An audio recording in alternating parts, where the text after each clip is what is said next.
A paz do Senhor para os irmãos e para as irmãs. Meu nome é Márcio Gomes, servo do Deus Altíssimo. Mais uma vez estamos aqui para pregar o Evangelho, para compartilhar o Evangelho com os irmãos, com as irmãs. Evangelho esse que cura, liberta e leva o homem para o céu. O texto de hoje é Mateus, capítulo de número 10, versículo de número 32 e 33, que diz assim: Portanto, todo aquele que me confessar diante dos homens, também eu o confessarei diante do meu Pai, que está nos céus. Mas aquele que me negar diante dos homens, também eu o negarei diante do meu Pai, que está nos céus. Que possamos, ó Deus, que possamos praticar tudo aquilo que viemos aprender, né, através da sua palavra. Nos orienta e nos conduz. Assim oro, te agradeço, Pai, em nome de Jesus. Amém. Irmãos, o texto de Mateus capítulo 10 se inicia ali com Jesus chamando ali os 12 para imputar a eles, para delegar a eles, na verdade, uma função, a grande comissão de pregar o Evangelho. E ali, aqui no versículo, já no início, ele começa a chamar, ele chama, a versículo 2, ora, os nomes dos 12 apóstolos são estes. Primeiro, sobrenome, Pedro, André, Tiago, filho de Zebedeu, João, Filipe e Bartolomeu, Tomé, Mateus, Tiago, filho de Alfeu, Tadeu, Simão Zelote e Judas Iscariote. Então eles chamam aqui os discípulos, esses discípulos, e dá uma comissão para eles, para vocês pregarem. Vocês precisam pregar o Evangelho. O interessante é que Jesus ele vai dar algumas orientações aqui para os discípulos, que servem também para todos nós. Afinal de contas, a grande comissão lá agora de Mateus, né, capítulo 28, aí no versículo capítulo 28, e de pregar o Evangelho a toda criatura. A gente vai perceber aqui que aqui há uma restrição em relação à pregação. Veja aqui no versículo de número 5. A estes 12 enviou Jesus, dando-lhes a seguinte instrução: não tomeis rumo aos gentios, nem entreis em cidades de samaritanos, mas de preferência procurai as ovelhas perdidas de Israel. Então a orientação de Jesus é que eles fossem pregar o evangelho aos judeus e não aos samaritanos. Os irmãos sabem que quem era o samaritano? O samaritano é aquele povo ali que se misturou. Os irmãos lembram, né, lá para os anos aí de 600 e pouco, 700 antes de Cristo, Samaria, os samaritanos se misturaram com outros povos, né? Eles casaram com mulheres de outras nações e houve uma mistura, uma perca de identidade, digamos assim, judaica do povo. O povo virou um povo mestiço e os judeus entendiam que os samaritanos eram impuros, né? Eles identificavam os samaritanos como impuros por conta dessa mistura aí de povos. E de antemão aqui, Jesus dá uma missão para eles: vocês preguem para os judeus. Agora não é o momento de pregar para os samaritanos, vamos pregar para os judeus. O versículo 6 ele vai dizer: mas de preferência procurai as ovelhas perdidas da casa de Israel. Aí no versículo 7 vai dizer assim: à medida que seguirdes, pregai que está próximo o reino dos céus. Aí eles começam a pregar o evangelho, a proclamar o evangelho de Jesus Cristo. Aí no versículo 8, Jesus ele dá autoridade a eles de quê? Curar os enfermos, ressuscitar mortos, purificar leprosos, expelir demônios e de graça. O que receber de graça, de graça também dá. Jesus dá essa orientação para eles.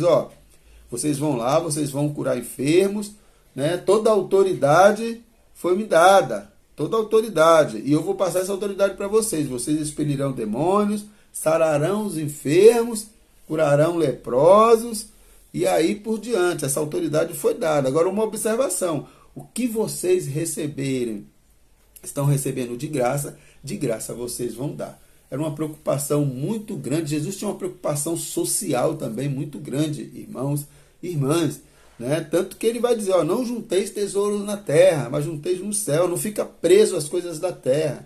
Né? O que vocês receberam de graça, dê de graça. Não use isso para enriquecer, para fazer fortunas. E quando olhamos hoje, né, irmãos, a gente vê tanta coisa estranha no meio da igreja. A gente vê pessoas voltadas unicamente para o dinheiro, né? Os projetos de Deus ficam em segundo plano. O que eles colocam à frente são os seus desejos, as suas vontades e tudo relacionado a poder e dinheiro. Infelizmente é muito triste quando nós olhamos para a igreja hoje, né? Enquanto Jesus diz aqui para os discípulos que receber de graça, dê de graça, tem muitos aí manipulando as pessoas para arrancarem dinheiro, coisas materiais das pessoas, né? Como, por exemplo, vem fazer um voto com Deus aqui, né? Dá a sua oferta, né? Ou traga isso, ou traga aquilo, sempre relacionado a coisas materiais. E não é isso que Jesus quer de cada um de nós, meu irmão, minha irmã. O que Jesus espera é que nós verdadeiramente venhamos aqui, voltando aqui ao versículo 33, portanto, todo aquele que me confessar diante dos homens, também eu confessarei diante do meu Pai que está no céu. O que é confessar diante dos homens? É dar testemunho de vida. É mostrar para as pessoas com o seu testemunho, com a sua caminhada, de que você é um servo, de que você é uma serva do Senhor. A maior ferramenta que nós temos, irmãos e irmãs, para pregar o Evangelho é o nosso testemunho. Quando nós perdemos o nosso testemunho de vida, nós perdemos a nossa identidade cristã. Da mesma forma que os samaritanos perderam a sua identidade com Deus. Se misturaram. O crente que se mistura, o crente que anda na roda dos escarnecedores, o crente que comunga com o pecado, ele não está confessando o Senhor Jesus, ele está negando Jesus. Muitos estão negando Jesus todos os dias, com o seu comportamento, com as suas atitudes. Então, o que receber de graça, dê de graça. Não use isso para fazer fortunas. Não use isso para manipular pessoas. Que possamos aprender, irmãos, com as Escrituras. A palavra de Deus é muito clara. A palavra de Deus é muito clara. Mas esses que usam o Evangelho para manipular, para ter poder sobre as pessoas, né, para fazer impérios, vão prestar conta diante de Deus. Lá em Mateus capítulo 7 diz isso. Que muitos chegarão a Jesus e dirão, mas Senhor, em seu nome eu preguei, eu era presidente de uma mega igreja, eu preguei para milhões de pessoas, eu fiz e aconteci. E Jesus vai dizer, apartai-vos de mim que eu não vos conheço. Sabe por quê? Porque Jesus sonda o meu e o seu coração, ele sabe. Ele sabe o que está te motivando a pregar o Evangelho. Infelizmente, irmãos, nós temos muito mercadejantes da fé. A verdade é essa. E a ordem de Jesus é o que recebei de graça, dei de graça. Não vos proveis de ouro. Ele afirma, não vos proveis de ouro, nem de prata, nem de cobre nos vossos cintos, nem de alforje para o caminho, nem de 2 túnicas, nem de sandálias, nem de bordão, porque digno é o trabalhador do seu alimento, né? Então, o que Jesus está dizendo aqui? Não se preocupa não, que eu vou providenciar o mantimento de vocês. Então, como que acontecia isso? Os discípulos iam pregar e as pessoas hospedavam esses discípulos e ali alimentavam eles, davam as suas ofertas, né, simples assim, um alimento para eles comerem aí no meio do caminho, né, se eles precisassem de algum tipo de alguma vestimenta a mais, as pessoas davam. Então, os discípulos eles viviam assim, da ajuda dos irmãos, né, para o mantimento básico. Não é para comprar carro importado, não é para comprar jatinho para ficar viajando de um lado e para o outro, entendeu? Não é para isso, não é para fazer mega templos de milhões de reais, enquanto milhares de pessoas estão morrendo de fome. E às vezes dentro dessas próprias igrejas tem pessoas passando necessidade, morando em barrancos, morando em barraco, enquanto a igreja está construindo o templo de milhões de reais. Então nós precisamos pensar nas pessoas. Jesus sempre pensou nas pessoas, irmãos. Sempre pensou nas pessoas. A instituição do dízimo no Velho Testamento sempre foi pensando em pessoas. Sempre foi nas viúvas, nos órfãos, nos necessitados, nos levitas que não tinham propriedade, nos sacerdotes que viviam da obra. sempre foi pensando em pessoas. Jesus sempre pensou em pessoas. Jesus nunca pensou em fazer fortuna, em criar impérios. Fica a dica aí. Olha para as Escrituras, comece a comparar o que estão fazendo dentro da sua igreja. E eu também preciso sempre estar observando o que está acontecendo também na minha igreja. Esse é o meu e o seu papel como servo e servas do Senhor Jesus Cristo. Eu ainda estou me recuperando de uma gripe, misericórdia. Mas vamos lá. Então Jesus ele dá essa ordem, diz para ele, ó, vocês não levam nada, porque vai ser providenciado o mantimento para vocês vão ser acolhidos, não se preocupe, não leve, se desprenda dessas coisas. Versículo número 11. Em qualquer cidade ou povoado em que entrardes, indagai quem neles é digno, aí ficai até vos retirardes. Então eles vão ficando hospedados na casa dos irmãos. Versículo 12. Ao entrardes na casa, saudai-os. Se com efeito a casa for digna, venha sobre ela a vossa paz. Se porém não for, torne para vós outros a vossa paz. Então, dê a paz a todos. Se a pessoa não for digna, não tem problema. A paz volta para você. Então, a nossa obrigação, a obrigação de vocês é oferecer a paz do Senhor para todos, né? Versículo 14. Se alguém não vos receber, nem ouvir as vossas palavras, e saídes daquela casa ou daquela cidade, sacudiu o pó dos vossos pés. Ou seja, se as pessoas não receberem a palavra do Evangelho, esse sangue não vai ser cobrado de vocês. Então sacuda aí as sandálias e vai embora. O papel de vocês fizeram, é pregar. O nosso papel é pregar o Evangelho. Ide por todo mundo, pregai o Evangelho a toda criatura. Versículo de número 28. Eu gosto desse versículo.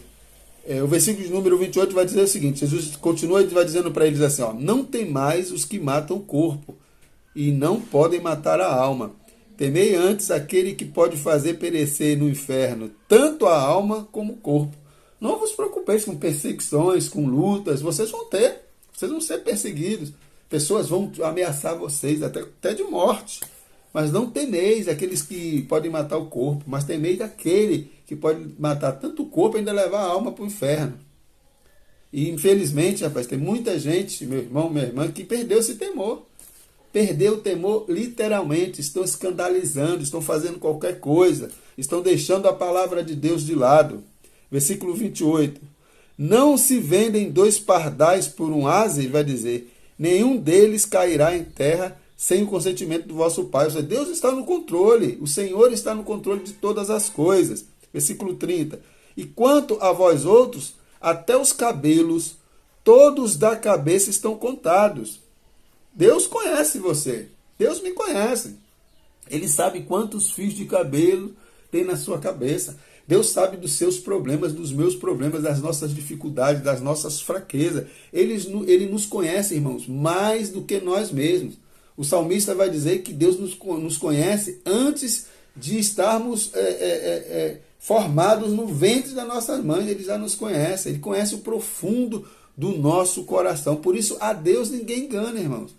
Deus conhece, Deus sabe o que você faz em secreto. Deus sabe dos seus pensamentos, Deus sabe dos seus projetos, Deus sabe a sua motivação de estar na igreja ou de estar pregando o Evangelho.